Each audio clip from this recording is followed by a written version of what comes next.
Good evening, everybody, and welcome to episode 15 of the 72 review. We are back. We're not expecting many in on the live stream today, but if you are here watching in the background, please pop comments in the section down below as we always do, and we'll try and get through as many as we can throughout the show. We are conscious that Spain versus Germany is on at the same time as this, so we're going to try and fly through looking back at last week's missed games, because obviously I was a very busy man last week, so we had to postpone the stream last week. Sorry for that. And then we will go through the FA Cup second round, which Rotherham and Donny are not in. So it's just Sheffield Wednesday for that one. As always, I'm joined by the co-hosts Ian Bradley from Over the Bar and Jake Punkchef 41. So Ian, over to you. Tell everybody what you do and what you're all about. I'm a 60-year-old Rotherham season ticket holder, but when the Millers are away, I'm all over the country covering League 1 and 2 stuff over the bar and vlogging it. And my vlogs are on the website, and I've done quite a few over November. So please tune into Over the Bar's YouTube channel to find out. Lovely stuff. And below me is Jake Punkchef 41. Over to you, mate. Tell us what you're about and what you do. I am a Sheffield Wednesday fan. I've been covering for a while. I also have a podcast with another Sheffield Wednesday fan called Talking Wednesday, which is hosted on his channel. I'm technically the co-host. We talk about all things Wednesday, but I've been covering Wednesday for about 10-ish years or so on YouTube. It's been a while, and things are just having fun with it. And I hate the FA Cup to the point with where we are in the league, but at the same time, it brings in the coffers. So, hey. Yeah, too right. We've got Around the Grounds in the chat as well. I liked your video the other day as well, mate. That was great. Yeah, Scarborough against Chester, decent. The peas, though. The peas in the picture, very difficult to take. Got to do mushy peas right. So we will get started straight away. Get this added to the stream, and the missed EFL games will be going across the bottom of your screen. The results from last weekend's League 1 and League 2 fixtures. But we will start at Sheffield Wednesday against Shrewsbury. Jake, tell us about this one. 1-0. Not as cut and dry, was it? Crap. It wasn't a great game. It really wasn't. But we learned how to play ugly and get away with it. We started well in the first half, played some good football. Great header by McGuinness to go 1-0 up. There's been talk this week about possibly approaching Cardiff about a permanent transfer. If that gets done, I'll snap the hands off if they want to, because I think he's a solid pro.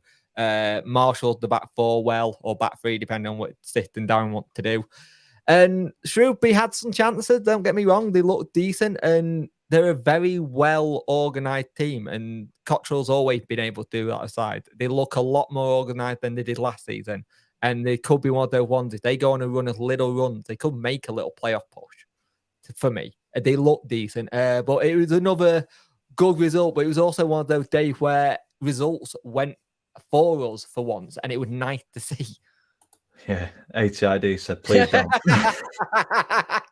And then last week, gaming COVID. I hope you're all right, mate.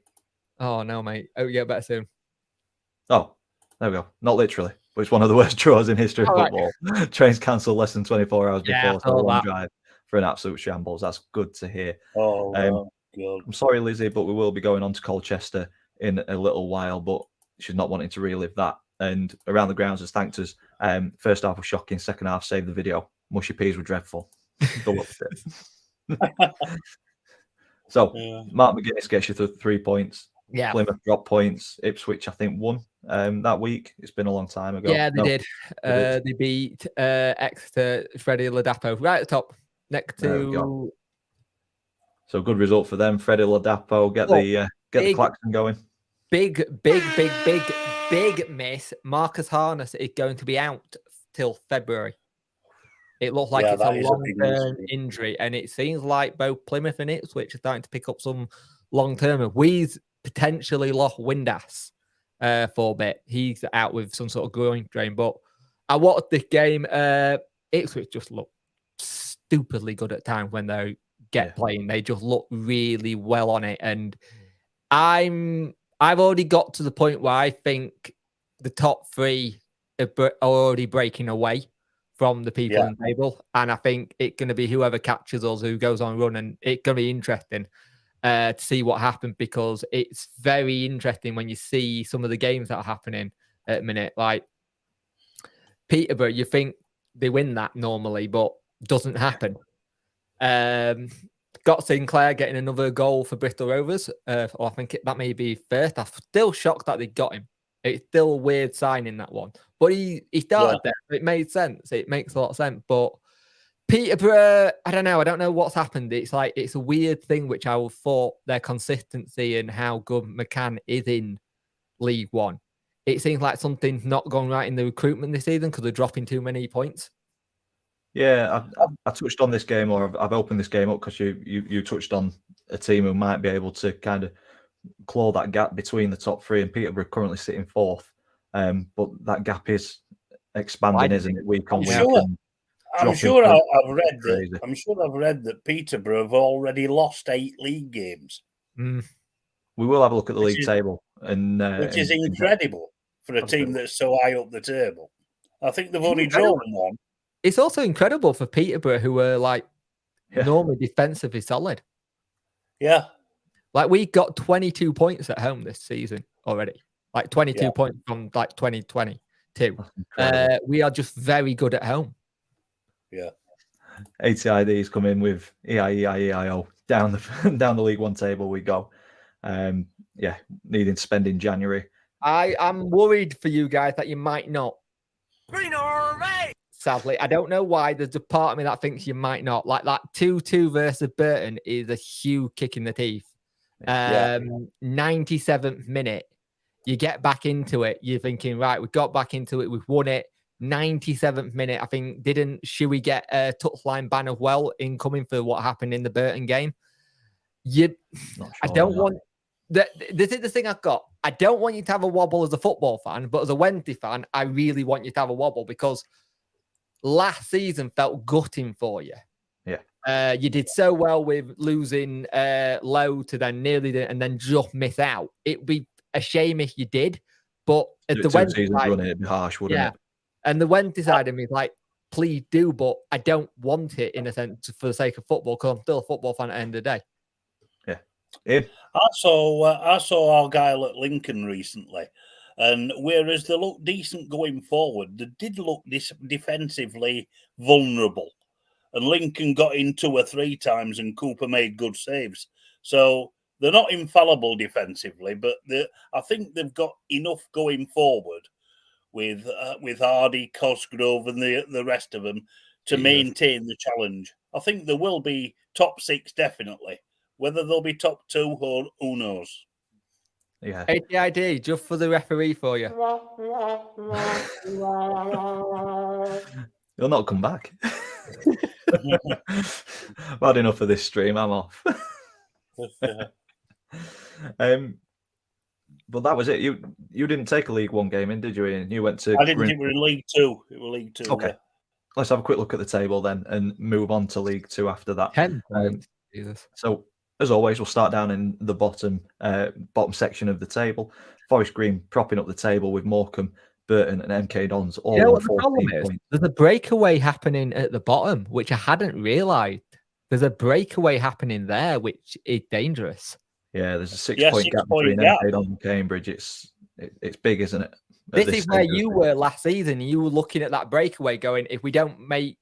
The thing is, when you speak to Jonathan, it's like they're starting to look good, but it's not coming together yet for MK. Burton are in that situation where they're a team trying to just claw things back and make many points. Morecambe are in a situation where they're back up for sale again, and I think they'll be lucky if they survive.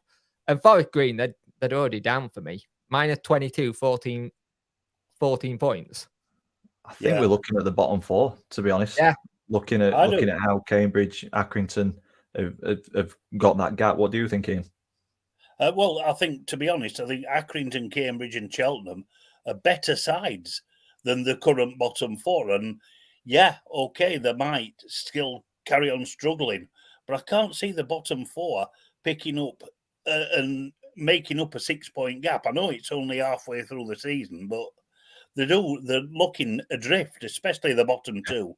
Morecambe and Forest Green. It'll be interesting to see what transfer window happened for like an MK.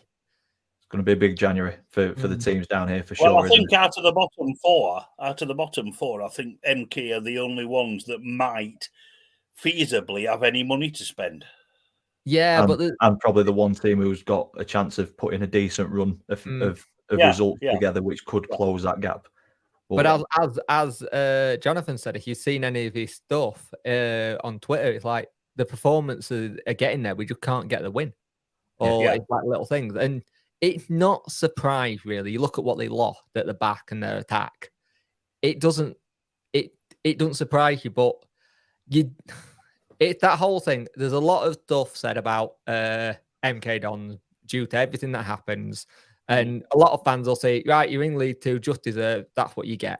Yeah. Fair enough. I get that. I understand that. But there's a section of fans who have only ever grown up supporting MK Dons. So it's like, you know what I mean? It's difficult. Yeah, definitely. ATID said that Cambridge have got guaranteed 3 points coming up. Henry VIII was on the throne last time. We beat them away. So, yeah, it's not looking good for the bottom four at the minute. Scooching to the top end of the table. Obviously, Jake said the results went Wednesday's way last weekend. Currently sit 3 points away from top spot. Plymouth looking like they could be on that slippy slope again, like they did last season. But I'm on the same page as Jake and want them as a football fan to do well this season, so they don't get that heartache 2 seasons running. Ipswich looking very good as well. I think for me, out of the chasing pack, Barnsley, they're not being spoken about enough for me. Yeah. What do you reckon, Ian? Well, I saw them yesterday, and we'll come to that. Me against Crewe. Yeah, they weren't playing really good opposition. In fact, Crewe were pretty poor. But going forward, the interpassing, and I really like the look of that Benson in midfield. Well, midfield come striker, and the other lad, the number 40, Luca Connell, another one that's really showing up really well. They're defensively sound, but they didn't have much to defend against yesterday. But I was very impressed with them. Yeah. Luca Connell, that's the lad who was at Bolton, then went to Celtic. Yeah, that's right. Yeah, that's right. Luca Connell. Yeah, he's looking good. And I think Michael Duff's done a good job there to say he's only took over the reins in the summer. And he's building a strong squad and a good footballing outfit as well. You know, they play football the right way. Yeah. Over the bar, thank you for the kind words. And Ian, his channel is Over the Bar. Link is in the description down below. That'll take you straight through to his channel. But it's a channel that does quite a lot of content, isn't it? Does different stuff. It does. It does a lot of Bundesliga and Spanish content. I do like watching it for some of that stuff as well, because it's stuff that you don't sometimes get, and it's really good quality. Yeah, you get a lot of Bundesliga 3 and Bundesliga 2 stuff on it, which is quite interesting.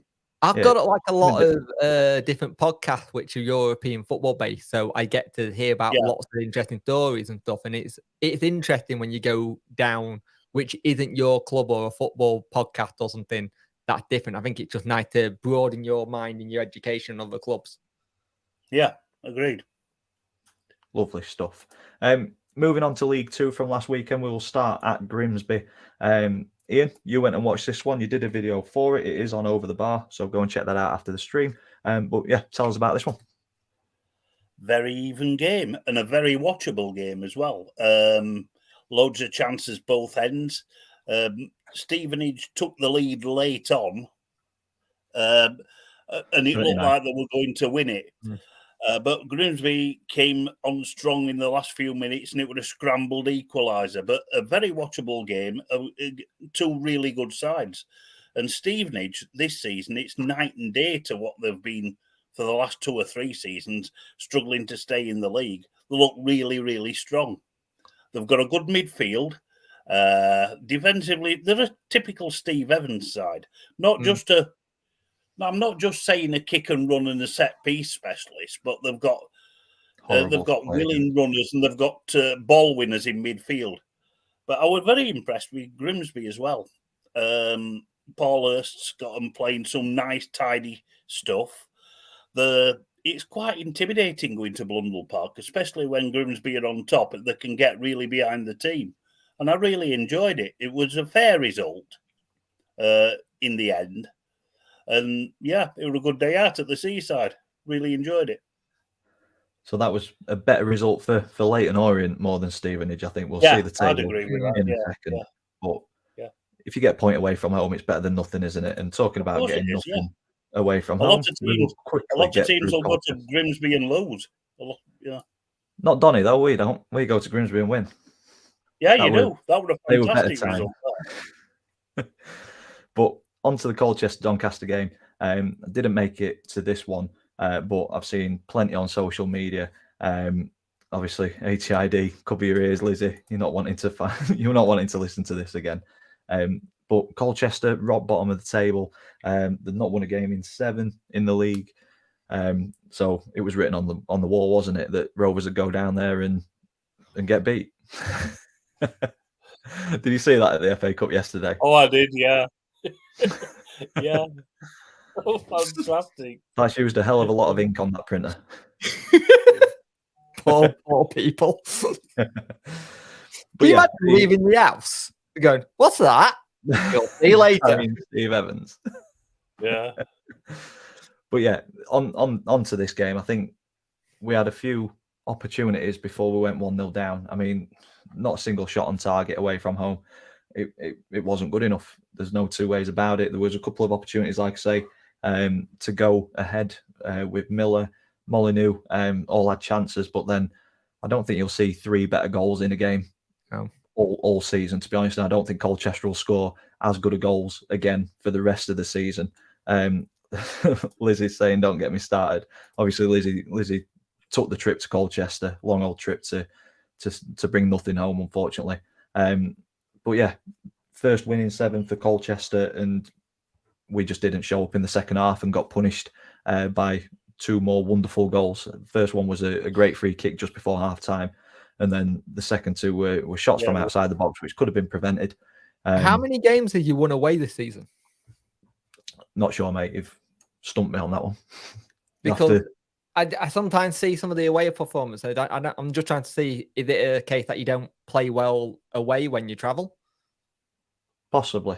I mean, the away games that I've been to this season, I went to Bradford first game, and I thought we had a really good game there against a very loud crowd. I think we went down to 10 men in the first half, and I thought we battled well to get a 0-0 there. I went to Rochdale where we won 2-1. Wasn't a great performance, but we did a job. So yeah, the games that I've been to, I think we've been all right. But I'll have to have a look at our And you won at Grimsby. Yeah, 3-1 at Grimsby as well. Maybe it's just one of those ones. I mean, Hartlepool away, they were bottom of the table at the time, and we've gone up there and come back with nothing. So I don't know if we just go to certain teams and think that the game's already done. Look at us at home in the FA Cup against Kings Lynn. Probably thought the game was already won, and so maybe it's a mentality thing. I'm not too sure. Lizzie said, if your team's struggling to win games, fear not, Donny will help. And then ATID, gifting points to pony teams. Ask Dapper what I was like during the Football Vlogger podcast, because that was us at one point, because we couldn't defend a goal for like 90 minutes, and it was a running joke. Human. 2-0 up with like 10 to go, and then you draw it. Or lose it. Lose it, yep. But yeah, I think on this one, the 2-week break has probably come at the right time. It's give Danny Schofield time to get into his players. Hopefully, we'll see Alowu and Tommy Rowe back, which will also giving your ownership some new stuff to throw at you, aren't it, as well? Yeah. So we've also, off the back of this, I've put a video out on my channel about this new Rovers for Life membership. I'm not a fan of it. It might work for some people. It doesn't work for me personally. So yeah, go check that video out after the stream, and there's a bit more detail in there. But in terms of this game, chalk it off as a bad day at the office and move on, and hopefully we get a decent result against Walsall on Friday. We're coming into form at the moment. Yeah, Walsall Friday night. Yeah. Lizzie's hit the nail on the head. Don't even know what the problem is. It's just so inconsistent at the minute. I think we need a couple of players in January just to solidify that. And I think that inconsistency will cost us, because if we look at the table, we're only 3 points out of the playoffs. 7th is on 31. We're in 10th on 28, minus 2 goal difference. So it's been a very you go on a run. You're bringing the right players. You're laughing. Yeah, it's a very inconsistent season though, isn't it? 8 wins, 4 draws, 7 defeats. Pretty much scored as many as what we've conceded. I think, and 2 managers in one season. Yeah, I think probably the board did wrong with. We mentioned this in previous streams about coming out and saying that the target or the aspiration was promotion. Maybe if they'd come out and said consolidation, I think we've all agreed that consolidation would have been the better option with the 18 months that we've previously had. But they've come out and said that promotion's the target, so we've got to be going for that, surely. Yeah. There's teams in and around there that I think, like say, if we go on a run, we've got a chance of getting into here with your likes of Barrow, Carlisle, Swindon, Mansfield. We should be competing with teams like that. That's not being entitled or anything like that. I honestly believe we should be in all around. With how Mansfield played yesterday, it wouldn't surprise me if they're up there again because they were superb. Yeah, probably best team that have played us at the Eco, to be fair, this season. But looking at the top of the table, that result that Ian talked about at Grimsby, it's just opened the gap to 5 points at the top, and Leyton Orient are running away with it at the minute, aren't they? Well, I think take the top 3 out of the equation. I think everybody's beating everybody else. I mean, the top 3 are pulling away a little bit. Yeah. Barrow are trying to keep in touch with them, but the rest of the playoff pack, anybody can beat anybody, and it's proved that with some of the. I mean, you're getting teams like Mansfield and like Salford are still up in the top 10, having losing 7 games. Yeah. Donny as well. And you've got to give Barrow a lot of credit considering their rise at the moment, and they've just really taken to League 2 like a duck to water. It's just like, well, we'll just carry on what we did before. And I think it's one of those things where you see a team come up, you question sometimes how they're going to do, and they've just gone with it. Yeah, definitely. I know the 14th, but I still take Stockport to make a late run because I was very impressed when I saw them. And they've done well in the Cup as well. And it only takes 4 or 5 wins to get them right up there. Yeah. It's amazing what a run does for clubs. Yeah. Bottom end of the table, Gillingham. Worry for them. Gillingham is obviously taking a break from creating content. He's struggling to have that passion of creating content when it's been so poor. Hopefully he's back on the horse quickly because very good content. Very good at what he does from that. But yeah, I do worry for Gillingham. Only scored 6 goals all season. It's very poor, isn't it? That's incredibly bad. I mean, you encourage people to keep the faith, but it's so difficult, isn't it, when your team are so really poor? Yeah. Yeah. So it's also as a content creator, it's hard to keep making a video when it's loss. It's like you want to try and change it up a bit, but even if you change it up, it just doesn't work. It wouldn't be too bad if you're losing the games 2-1 or 3-1, where you had something to actually enjoy. Yeah. You can't inject any positivity there at all, can you? Really? No. There's going to have to be a big turnaround in January for that situation to look any better, I think. I'm surprised Neil Harris is still there. To be, I was about to say, I'm surprised he's still got a job. Yeah. Maybe the next person to leave. We will see. Possible. Me last season. Yeah, I did have some. And last season, me when we got relegated from Championship. Just ask Ian. We've had conversations where we're used to it. We're used to relegation from Championship. Yeah. Yeah, but it's part of your MO though. Your MO is go up, champion, down, relegation, champion. You can't decide if you want to be there or not. We'll just set you up a mini league where you and Norwich can play each other each week. Or us and Barnsley, because Barnsley are like it. Yeah. So now we're Rotherham and Barnsley never meet in the same division because we're either swapping leagues all the time. Yeah. 80 ideas. Well, I'll never forget the shot of the month thing you did on Twitter. Best thing I've seen from football Twitter last year. Yeah, I think that was. I think that might have been James who put that together, or maybe Adam Dawson. One of the two put that together.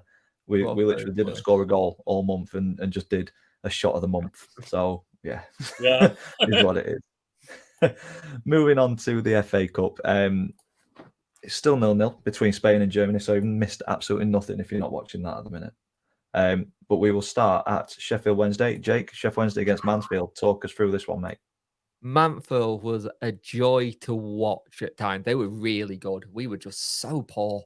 They play some really good football, and they get down our right hand side so well. George kept on getting crosses in. We're having to get rid of it. And when they go, you're like, you 100% deserve that. We haven't been in this game at all. You're like, we're going out the cup. Our time, it was like, right, I pretty much gone, well, we're done. I can't see this back. And it took a while for things to get going. We had to bring on Michael Smith. We had to bring on Barry Bannon. Lee Gregory went off injured. Icky went off injured. So we had to change the pack. But when it did happen, the goals were identical. They were absolutely identical goals. And like Ian was saying beforehand, and before I forget, Michael Smith going in at the back post every time. He doesn't do sliding goals. It's on his head, man.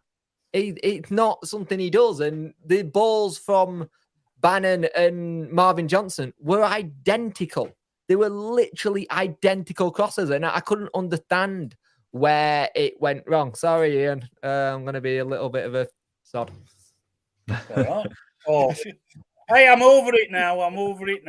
You know what? I absolutely hate that celebration. He did it against us. Yeah. Every time he scored for Rotherham, it was just constantly finger up to mouth. I just want to knock his head off. The thing is, I felt so sorry for Mansfield Town because they deserved to go through to the third round. We were awful. But again, we're learning to win ugly. It's something we couldn't do last season. We're now doing. I wish we didn't have to rely on Barry Bannon to come off the bench, but he put a fantastic tweet out. His tweet was very much saying, fair play to Mansfield. They absolutely superb. Unlucky on that. We're through to the next round. But you could tell as a captain, he was saying, we didn't deserve that. We're through to the next round. This is where we start getting, Nigel Clough is a good manager. I agree with that. Yeah, you look at the stats, though. 15 shots, 4 on target, 8 and 5. It's just, the problem is, it's those kind of games where we look at these and we think, oh, good team in League One or batter us, and then we do really well. It's weird. We've got a weird mentality at times. We're through to the next round. It means where we could face potentially a Steel City derby. I love that. That'd be great. Or Rotherham. Or Rotherham.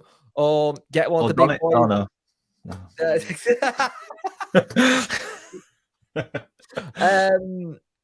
It's a weird, the only team I don't want, and it got good reason for, I don't want Liverpool at home because I can't be dealing with. I can understand that thing every time because that's all I understand that completely. And I literally, it would do my head in. And this isn't me disrespecting it. It just it will be in our faces all the time. But we'll see what happens. It's good money again. What was it for third round? I forget.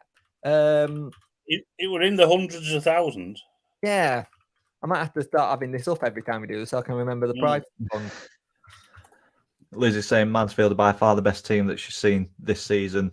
Miles better than Orient and Stevenage. They play some really nice football. I'd agree with that. They played really well. Second round winners, 300,000, 3,000. 300k? Yeah, something like that, yeah. Jesus. Isn't it a shame, though? Isn't it a shame where sorry, I'm wrong. That's the third round qualifyings. Second round proper winners, 67,000. Third round proper winners, 105,000. And if you go further up, it's 120, 25, 225, 450. And then you get into the millions. Big money. So it does help. Isn't it a shame, though, when supporters boycott the FA Cup? Yeah. To be quite honest, I mean, it's a fantastic competition. It's not like the Papa Johns or anything like that. It's real, traditional FA Cup ties. I mean, I can remember, because I'm old enough, 20, 30 years ago, you'd get a local derby in the FA Cup, and the place would be rammed. Yeah.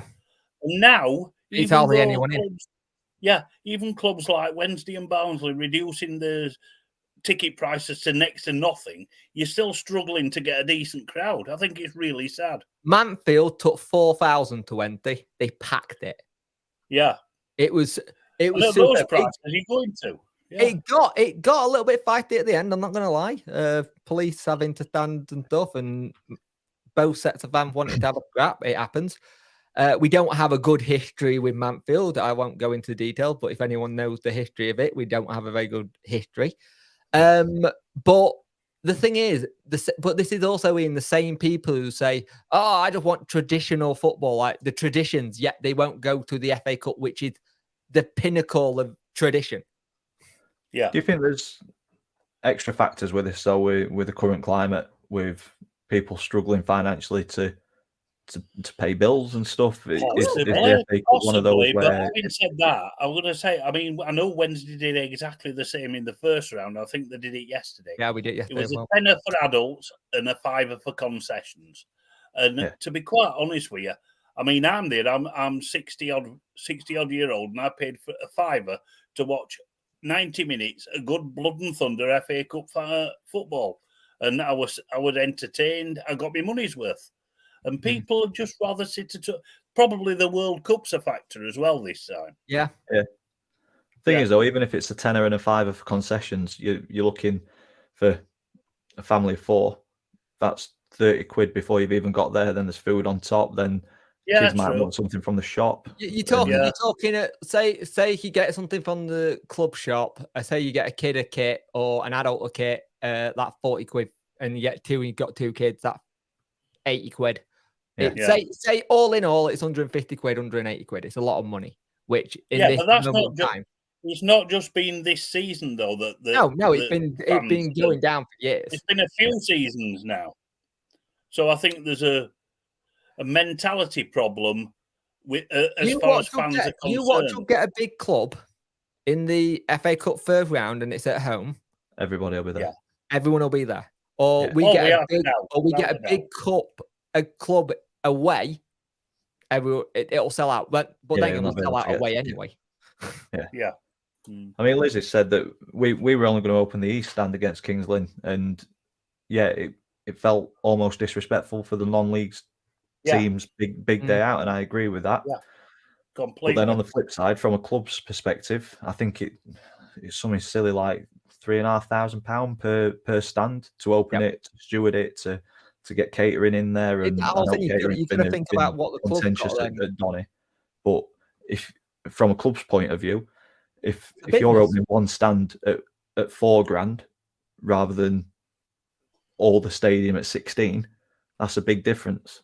If you can fit everybody into one stand, then from a financial perspective, from a club, I mean, I dread to think our energy bills have gone up a ridiculous amount. How much has the club's gone up? Put it this way, we're fans. We don't know the business side. The thing what a lot of fans always forget, football clubs are businesses. They're PLC. They're there to make money. A lot of fans forget this. It's why you're hearing about all these things about saying clubs that might do 12 o'clock kickoffs instead of the 3 o'clock kickoff to save on the floodlight bill for some of the lower league clubs, to save on power. It makes sense. And people will complain about that going, oh, you're breaking tradition. But do you want to have it that your club can afford to keep the lights on or not? There's going to be some clubs lower down the pyramid. Luckily for me, I know my club pretty financially safe. We continue the lights, but there's going to be some clubs where they're going to have to be rethinking about what they can have on. Can they have this on? Can they even have it where, say, they use like a hot tub for helping with body? They might say, can't do that today, lads. You're just going to have to go home. Yeah. It sounds daft, I know. But there are going to be clubs that are in that situation. You do realise, though, on the brink. The EFL being the EFL, you might get one or two lower League 2 clubs wanting to do this, and the EFL stopping them. With the EFL being like it is, and probably quoting tradition. Well, we all know what I think about the EFL. But honestly, I could sit here for hours discussing financial instabilities of the English football pyramid at the minute. And I won't mind watching second half of Spain against Germany. So we'll move on to Barnsley against Crewe. Ian, you went to watch if this we one. can one week, if there's a week where it's a bit thingy, or there's during the transfer window, or say something, let's do an episode where we just talk about that, because I think it'll be a good discussion. Yeah, I'm up for that. agree. I'm up for it as well. Right, Barnsley against Crewe. Really, it was a procession. I mean, Barnsley looked a lot higher than just one division above Crewe. Devante Cole, a tap in for the first goal from a corner that weren't cleared properly. Barnsley in the rest of the first half had one or two shots from distance that didn't trouble the keeper. Crewe attacking, they relied on Danajay on the break. He hit the side letting with one good shot, but that was virtually it. Second half came. Luke Connell set Adam Phillips up. He couldn't really miss. A good shot, though. 2-0. Game over. And then a couple of minutes after, Connell got brought down and Benson scored the penalty, 3-0. After that, Barnsley made a few substitutions and brought a few young kids on. Crewe never looked a threat. And it was the most one-sided game I've seen all season, really, which is a shame because Alex brought about 300 or 400 fans, but the dark humour were fantastic from the Crewe fans. They really made me laugh. Yeah. There were one in particular where about halfway through the second half, it were already 3-0. And the lads up in the top said, let's pretend we scored a goal. And it was fantastic. Yeah, you're nothing special. We lose every week. Sort of a chance like that really made me chuckle. It was one of the highlights of the day. But yeah, Barnsley look a very good side. Yeah. Really morale boosting chance for the Crewe team as well. Yeah. Oh yeah. Yeah, can you imagine going home to your missus saying, "Yeah, what they said about me? Yeah, I was the one saying it." Yeah. ATID said that the EFL or the FA don't care. St Fleetwood down to Ebbsfleet today. Nappers was up at 2:30. Yeah, that's a ridiculous time to get up. Yeah, but that's a supporter for you, though, isn't it? Yeah. Talking Nappers, he's 84 away. He's 84 away from his next sub thing, I think. 84 away from 10,000 subscribers. So if you're not already massive, he deserves if you're not it. already subbed to him, go do so. He's a cracking content creator. One of the best. And he's so passionate as well. Yeah. He's funny. Ian, if you'd ever get the chance to talk to him football on one of these things, he's hilarious. Yeah. He's absolutely funny. Yeah, he's good. On to today's games. We wanted to talk about Bristol Rovers getting beat by Boreham Wood 2-0. Ian, you wanted to say a few words about this one, mate? Two good goals, two well-worked goals, and Boreham Wood are getting a reputation of beating Football League sides. They did it last season as well. Really good, well-run club as well, as I've seen in the documentaries and whatnot. And we could be seeing a potential EFL club in the not-too-distant future, especially if they go on the way they are doing. Yeah, I really hope so. They look a very it's part of London, isn't it? It's London, isn't it, Boreham Wood? Yeah. So, yet another London club. That'd be good. I can just imagine Joey Barton's face after that one. Looking forward to the third round draw, though. Hopefully, Boreham Wood get that money spinning. It'd be nice to get them a big club. Yeah. In it. Can you just imagine Chelsea away or something like that for them?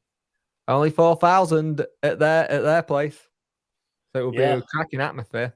Definitely. Yeah. Lizzie dusting off the klaxon for Dodo at Burton, so let's go to Burton next. He's not on there. He's not on there. But Sam Winnell is, so I'll have that. You set us up well and truly there, Liz. I didn't watch this game, so at least they scored. At least Chippenham scored. Which is nice, and nice for any player scoring against an EFL side. So exactly, probably it looks pretty routine, doesn't it? I will say it 60% now. possession, 21 shots, 11 on target. It's been a battering, really, hasn't it? Whoever get Wrexham in the cup, that will be a TV game. Oh, without any question. Hollywood FC. Yeah. It doesn't matter whether if they draw Shrewsbury Town, they'll televise it live. Yeah, Definitely. The BBC's there'll be the Oh, BBC's 1-0 Germany. version of Sky's 1-0 Germany. Yep, Rudiger. Oh wow! Well, that's thrown a spanner in it, hasn't it? With Spaniards. Still 0-0 on my telly, Jake. Well, you need to get your telly quick. It's 1-0 Germany. On? I didn't put a bet on quick. Yeah. Oh, is it I was being a couple VAR? of minutes behind in Doncaster. There we go. Oh, Well, that wouldn't surprise me. oh, Yeah. it's been VAR checked. Hey, Oh, let's have a look. Chalk How long's it. this gonna take? Chalk it off. Probably already happened. I'm in time, aren't Yeah. I? But yeah, you mentioned Wrexham. More than likely will be televised. 0-0. A great result for them against Farnborough. Mullin hat trick, far too good for that level, isn't he? Why is it? I was going to say he's got to have not- been paid a hell of an Money. amount to drop into the National League. Wait, Definitely. wasn't Well, he yeah. a free agent when he left, or was he? Did he leave Cambridge? I think he made himself a free agent. Yeah, I think Right, he ripped his he mutually terminated his contract, didn't he, at Cambridge?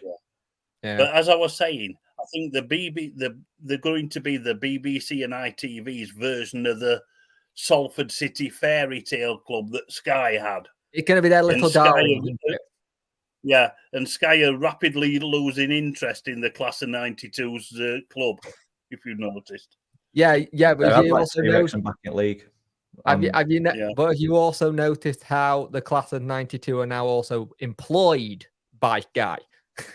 Yeah, that helps, doesn't it? Yeah, true enough. Yeah. More or less all of them. One game that I wanted to touch on was the Walsall-Carlisle game. Not too much to say about this one, apart from a crazy last couple of minutes. Ryan Edmondson, put my teeth in. Ryan Edmondson put them ahead 30 minutes in, and the game was kind of petering out up towards the end of the 90, and a big ball gets just route one from the defence, and the keeper, Holy, I think it is. Oh, didn't he make a right? Thomas Holy. He tried to test it, didn't he? He tried to test I don't know it. what he tried to do. Whatever he tried to do, he didn't do it very well, did he? Whatever he tried to do, don't do it again. Yeah, because the ball just bounced past him, made an know. absolute ash of it. And Andy Williams, get the klaxon going, Jake. Just had an open net to slot it into, nice and easy. And then you think And that then one the going winner. on to a replay, 90+3. James Taylor pops up with a decent finish, to be fair, under Holy, and sent the Walsall fans absolutely crazy. So hopefully that's not given that end, yeah, hopefully that's not given them too much of a boost going into Friday's game against Donny. It's weird. There's a lot of Friday games, isn't there? Is it because of the World Cup on Saturday? Yes, England could potentially be playing Saturday. Right, because we got a 12 o'clock kickoff versus Derby. And we haven't beat Derby at Pride Park since 2006 when Marcus Tudgay was up front for us and Scott Carson was in net. Right. Wow, some time ago. And I'll more or less guarantee that we'll draw either Walsall or Shrewsbury away in Cup third round because we never get good cup draws and we'll get beat. When is the draw? Is it tomorrow night, 7 o'clock. Yeah, there we go. On BBC Two, I believe. I think you're right, yeah, because the World Cup. So it's some sort of silly competition in that place over there. I don't know much about it. Surely you're not saying that some games are fixed ATID. Surely not. Hey, they might have a chance against Manchester United. Yeah, to be fair. Is there any other games that you guys want to touch upon before we round this stream off? Shrewsbury getting a good result against Peterborough. It goes to say what we were saying about how Peterborough are just not. I know it's not a league game, but they were done. They were done by half time. Yeah. And Peterborough are normally known to being quite defensively solid, and they seem to be, I don't know, wavering this season. Yeah. it's weird because they had a lot more of the chances by lots in terms of shots and stuff, but just couldn't make it count.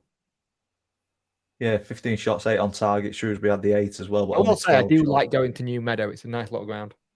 Yeah, it is nice. Yeah, nice away end as well. Are we slightly worried about Peterborough then, because the form over the last couple of weeks has dropped a little No, bit? because they will do that thing that they do every year. They'll find a hidden gem somewhere, somehow in January, and they'll just come and become good. It's what they do. Yeah, They're but you're so not good at going to. scouting. You're not going to take away Clark Harris and Marriott for the striking positions because they're both the League One cheat codes in terms of goal Marriott scoring. was absolutely rubbish when he played for us. He was useless. Yeah, but he played for Wednesday. What do you expect? Yeah, good point. Yeah. Good point. Well, it hasn't had the effect on Smith or Ricky yet, so Well, no, they're both doing okay, aren't they? yeah. Well, apart from Mickey now got a little knock on his knee. Help, Dino. Dino said it. Well, is it the nail on the head, hasn't he? Peterborough always find the same every season, find gems from somewhere, and then Fry sells them. They've done that for so long. If you haven't Great. noticed, Peterborough and Brentford, if you haven't noticed recently, it's a Peterborough player that gets found in non-league, go to Peterborough, then get sold to Brentford, and it's a similar thing that Brentford do. It's the same model. Yeah, even Tony. Yeah. And then before we finish in, is the one that you want to touch on? Yeah, the one that I watched today, Newport and Derby. Derby got a hell of a fright there. Newport were the better team in the first half and deservedly went in front. But Derby's experience showed in the second half. Sibley scored a lovely equaliser, a curling shot, and then Didsey McGoldrick put the winner in with a few minutes to go to send Derby through. But, it was a good game. It was a good blood and thunder cup tie. But no giant claim for Newport this year. Yeah. Proper decent. It'll be interesting to see who Derby get, because Derby don't have that luxury this year of going someone big name person in front of their name, Guy game, BBC game. Even though I think Paul Warren should be in that class because he's a good manager. Yeah, but it doesn't have the same ring to it as Wayne Rooney's Derby County, does it? No. Paul Warren's Derby County. Yeah. There's a difference though, Ian. One can manage and one fucked off the America. For the money. Yeah, exactly. Do you know what? I can't fault him. No. Living his life in Derby or getting money in America. I know which one I'd do. Yeah, true. Got a point. Driven through Derby. But that's where we'll leave this stream. I hope you've all enjoyed it. Thank you for joining. We do know that there's a little game between Spain and Germany, which is now at half time at 0-0. So we do appreciate that you've spent a little bit of your Sunday evening with us talking about the EFL and the FA Cup as well. Obviously, back to normal next week. Yeah, back to normal next week. Had a little bit of a break. So looking forward to coming back next week and doing it all over again. Obviously, Ian and Jake, their details are down in the description below. So please go ahead and subscribe to their channels and give them the support that you give this channel as well. If you aren't subscribed to me, please subscribe. If you're watching this on repeat throughout the week, get your comments in and I will try to reply to as many as I can. This has been the 72 review. Thank you for watching and we'll see you in the next one. See ya.